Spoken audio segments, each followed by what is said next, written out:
नमस्कार, मैं हूं आपके साथ पूर्वी राय और आप देख रहे हैं ARS 6 न्यूज। आइए बढ़ते हैं आज की खास खबरों की ओर।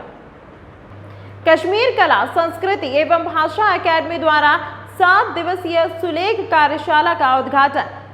बांदीपुरा से मीर आतिफ की रिपोर्ट। कश्मीर कला संस्कृति और भाषा एकेडमी ने Whispers Inc and Life School के सहयोग से 7 दिवसीय सुलेख कार्यशाला शुरू की है, जिसका उद्देश्य युवाओं के बीच सुलेख की कला को बढ़ावा देना और इसके सांस्कृतिक महत्व को उजागर करना है। कार्यशाला का उद्घाटन कश्मीर कला संस्कृति और भाषा एकेडमी के निदेशक ने किया। उनके साथ अन्य विशिष्ट अतिथि भी मौजूद थे, जिन्होंने अपनी उपस्थिति से कार्यक्रम के महत्व को और बढ़ा दिया।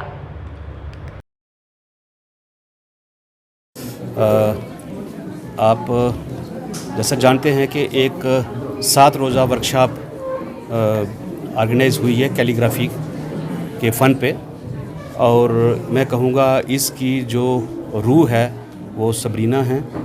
ये कोई लगभग मेरे 3 महीने पहले मेरे पास श्रीनगर में आए थे ऑफिस में, और इन्होंने मुझे बताया अपने फ़न के बारे में और अपनी ऑर्गेनाइजेशन के बारे में, विस्पर्स ऑफ इंक जो इनकी है, और किस तरह से ये और इनकी टीम काम कर रहे हैं। और मुझे उस टाइम लगा कि आजकल जो डिजिटल टाइम का ज़माना है, सभी लोग मोबाइल पे लगे रहते हैं, टाइम बचा तो टीवी पे, तो ये उससे हट करके सोच रही हैं और एक मुहिम की शेप में उसको आगे ले जा रही हैं। तो मुझे लगा कि इनकी हमें हौसला अफजाई करनी चाहिए। तो मैंने जो हमारी JNK academy of art culture languages जो है वो अदारा है हमारे डिपार्टमेंट ऑफ कल्चर के अंडर, तो उनके मैंने जो अहदेदार हैं उनको मैंने कहा कि आप इनके साथ तावन करके एक प्रोग्राम ऑर्गेनाइज़ करें, और इन्होंने ये किया और एकेडमी ने उसका पूरा सपोर्ट किया है। मेरा ये है कि बच्चे इसको सीखें, यूथ सीखें, ख़ासकर इसको घर में बैठ कर के हमारी जो बहनें हैं वो कर सकती हैं। मैं इनको कह रहा हूँ कि अलग अलग लैंग्वेजेस में करें। जैसे आपने देखा एग्जीबिशन पे भी इन्होंने देखा कि उर्दू में है, पंजाबी में है, अरबी में है, फ़ारसी में है, अलग अलग लैंग्वेज है। इसका जो कैनवस बढ़ाने की ज़रूरत है। यहाँ जम्मू कश्मीर जो टूरिस्ट प्रधान हमारा यूनिट टेरिटरी है, यहाँ काफ़ी टूरिस्ट आते हैं। जम्मू कश्मीर में यहाँ देश के अलग अलग कोनों से, विदेशों से भी टूरिस्ट आते हैं।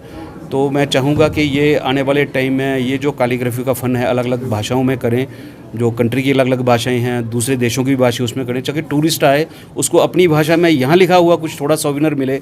तो मुझे लगता है बड़े सारे लोगों को, बड़े सारे हमारे यूथ को, हमारी बहनों को एक रोज़गार भी प्रोवाइड करेगा, और मुझे लगता है कि एक नई क्रिएटिविटी की सोच की तरफ लेगा। और आज के माशरे में आप देखेंगे जिस तरह से मनुष्यात का एक चल रहा है सिलसिला, उधर से एक डिप्रेशन और बहुत सारी प्रॉब्लम्स भी हैं, उन चीज़ों से हट करके इंसान क्रिएटिविटी की तरफ जाए। और उसके जो एक इनिशिएटिव इन्होंने लिया है सबरीना और इनकी ऑर्गेनाइजेशन ने, हम उनको सपोर्ट कर रहे हैं। गवर्नमेंट की तरफ से पूरी सपोर्ट है। आई होप कि इस तरह के कार्यक्रम आगे भी ऑर्गेनाइज़ किए जाएंगे और हमारी कल्चर एकेडमी पूरा इसमें सपोर्ट करेगी। कि गवर्नमेंट कोई चीज़ पकड़ के ऐसे नहीं कर सकती है।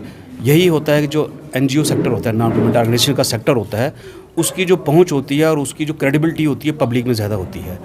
तो हम यही करते हैं कि इस तरह की जो भी इनिशिएटिव्स होते हैं NGOs के या डिफरेंट इंडिविजुअल्स के, उसको हम सपोर्ट करते हैं, उनके साथ कोलैबोरेट करते हैं, ताकि इसकी आउटरीच बढ़े और इसका जो पॉजिटिव इफेक्ट है वो सोसाइटी में, यूथ में आगे बढ़े। तमाम महत्वपूर्ण खबरों के लिए देखते रहिए ARS 6 न्यूज़।